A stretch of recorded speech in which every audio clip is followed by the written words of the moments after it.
Today, members of the Security Council are once again forced to waste time on a meeting, even though the positions of the parties are well known to everyone.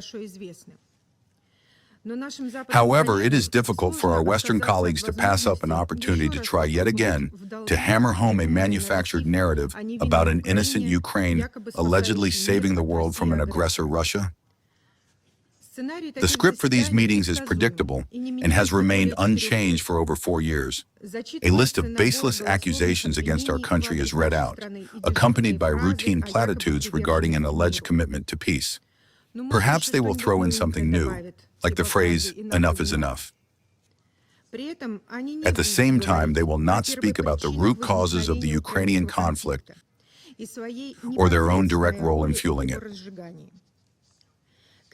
The crisis in Ukraine did not begin in February 2022. Anyone who claims otherwise either poorly understands the subject matter or is simply lying in an attempt to evade responsibility for the tragic events that they themselves provoked. For years, anti-Russian sentiment was cultivated in Ukraine using Western money. And then, in 2014, an anti-constitutional coup was orchestrated. With the direct support of Western countries, nationalist forces were brought to power, immediately initiating repressions against the Russian-speaking population of Donbass and Crimea. For those who may have forgotten, let me remind you that under Zelensky, who promised peace, dialogue, and unification during the 2019 elections, Ukraine definitively became the realization of an anti-Russia project. This project, alien to its people, is aimed at destroying not only historical memory, but the very cultural and spiritual identity of millions of its citizens. The right to life, language, and security of the residents of Donbass, who for all these years have been under shelling, blockade, and the threat of physical annihilation, was cynically trampled upon. It is precisely under Zelensky that the persecution of the Ukrainian Orthodox Church, the hounding of monks, and the destruction of Orthodox shrines took on hideous and tragic dimensions. Moreover, the West was no mere bystander to these unfolding tragic events. On the contrary, for all these years it nurtured the Kiev regime, pumping Ukraine full of weapons under the cover of the Minsk Agreements, and ultimately turned it into a staging ground for war against Russia. In this regard, the special military operation became a forced response to the militarization of Ukraine, the terror against the residents of Donbass, and a direct threat to Russia's security. Mr. Chairman, our European colleagues can talk all they want about peace, humanity, and the protection of civilians, but it has long been impossible to hide the main point behind this hypocritical rhetoric. They are direct participants in the conflict surrounding Ukraine. Money, weapons, ammunition, intelligence, targeting data, military training, and logistics, and, crucially, the torpedoing of any nascent peace talks, have long since become elements of a unified strategy aimed at inflicting maximum damage on Russia at the hands of Ukrainians. They are stopped neither by the blood of civilians nor by the deaths of women, the elderly, and children. And do you know why? Because they do not care how many people die, both in Russia and in Ukraine. All this verbal humanism isn't worth a single penny. They will continue to arm Kiev, fully aware that this inevitably leads to new tragedies, casualties, and destruction. At the same time, this insane policy is paid for not by those who make the decisions in the comfortable offices of Brussels, Berlin, Paris, and London, but by ordinary Europeans, whose incomes and security are becoming bargaining chips in someone else's geopolitical games. Instead of supporting their own citizens, providing humanitarian aid to those most in need, or fulfilling their development assistance commitments, which would far better suit the moral persona they try to project here, Western countries continue to funnel billions into supporting the corrupt Kiev regime. Moreover, for the military-industrial complexes of these countries, Ukraine has turned into a literal goldmine. The thesis that Russia is suffering a defeat, yet any moment now, tomorrow it will attack NATO countries, a thesis that contradicts elementary logic, nonetheless continues to be drummed into the heads of European citizens and members of the international community. This is because all of this militarization has to be justified somehow. It is simply an insult to the intelligence of anyone capable of putting two and two together. Yet the Europeans' eyes are gleaming. They think they can try once more to defeat Russia, to unleash an even larger war. Perhaps this time they will succeed?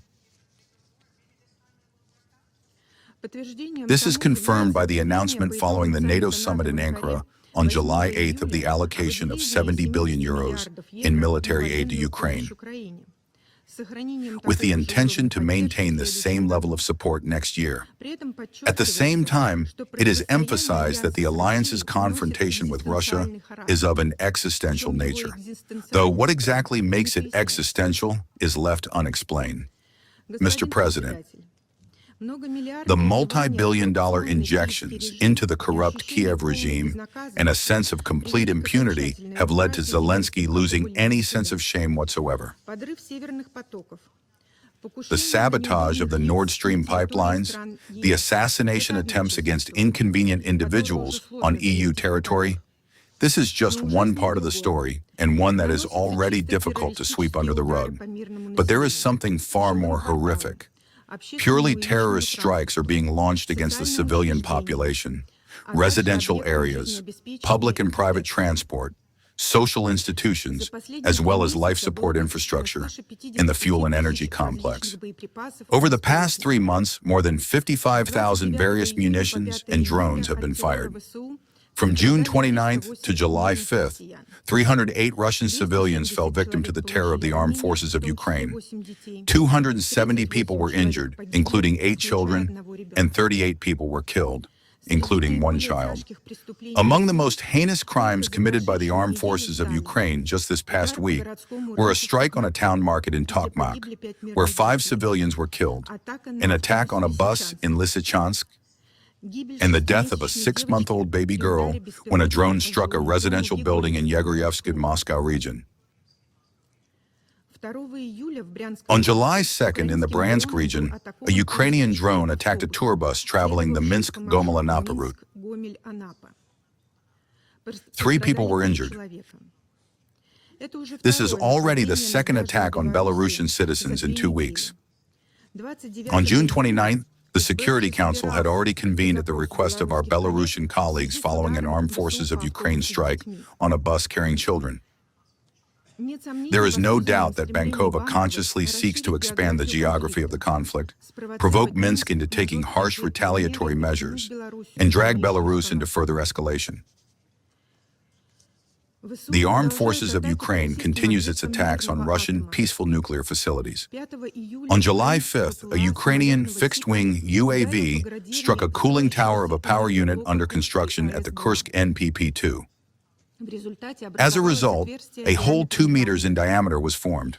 Attacks on Energodar, the satellite city of the Zaporozhye nuclear power plant, have not ceased. Between June 29th and July 6th, the Yug checkpoint, the Ministry of Emergency Situations building, residential buildings, and cargo transport were attacked. 2 people were injured. This is not military valor. It is a dangerous gamble with potentially catastrophic consequences for the entire region. The Zelensky regime continues to play with fire, giving absolutely no thought to the far-reaching consequences of its criminal actions. And it is constantly being coddled in this behavior. Under these circumstances, the selective approach and double standards of the UN Secretariat are deeply regrettable. Over the past week, the UN Secretary General has twice condemned Russian strikes, allegedly carried out against civilian targets in Ukraine. We categorically reject these baseless accusations. Meanwhile, the numerous armed forces of Ukraine, attacks on civilian infrastructure and terrorist acts against the civilian population on Russian territory have not received and still do not receive any direct condemnation from UN officials. We are also surprised by Ms. DiCarlo's extensive statement regarding human rights violations in Crimea. Dissenters in Ukraine have either already been killed, are in prison, or have left the country. In Latvia, public activists and defenders of the rights of Russian speakers, such as Alexander Gapanenko, Viktor Gushchin, and many others, are also imprisoned. And what about the fact that the Russian language is banned in Ukraine at the legislative level? Using it can cost you not just your health, but your life. Is this normal? We expect a response from the Secretary General to our letter, in which we draw attention to Zelensky's latest egregious steps in this regard.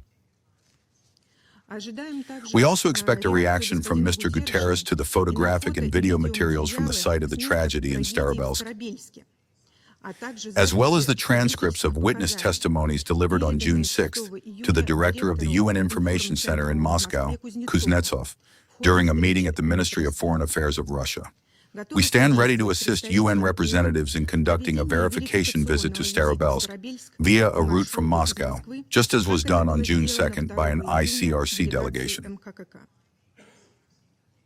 Mr. President, the crimes of the Kiev regime cannot go unpunished.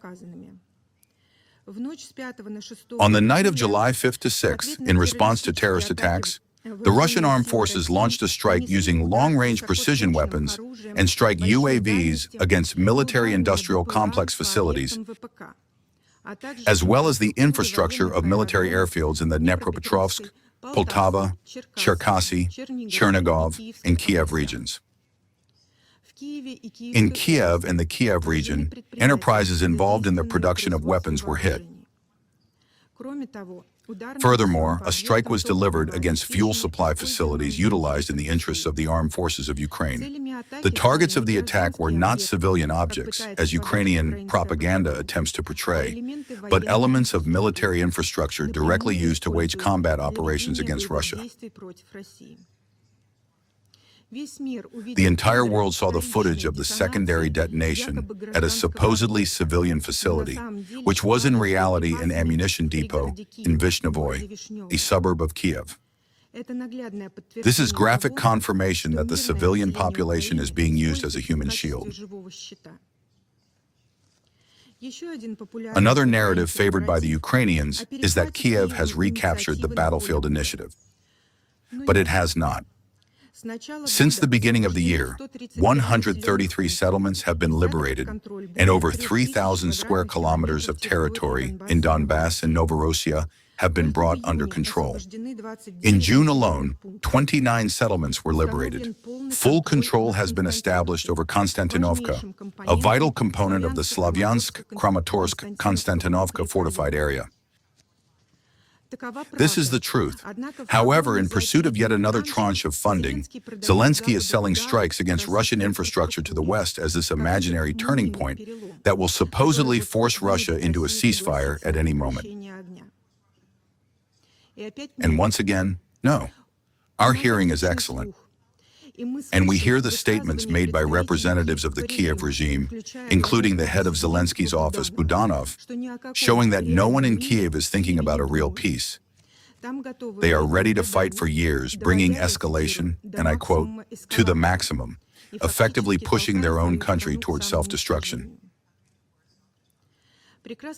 We also hear perfectly well how Kiev's Western patrons, hiding behind rhetoric of peace, encourage strikes deep into Russian territory under the pretext that this will help end the war. Escalation will not lead to peace. It will lead to even greater destruction and casualties. And there are absolutely no grounds for the Russian Federation to stop striving for the realization of all the goals set for the special military operation. Thank you for your attention.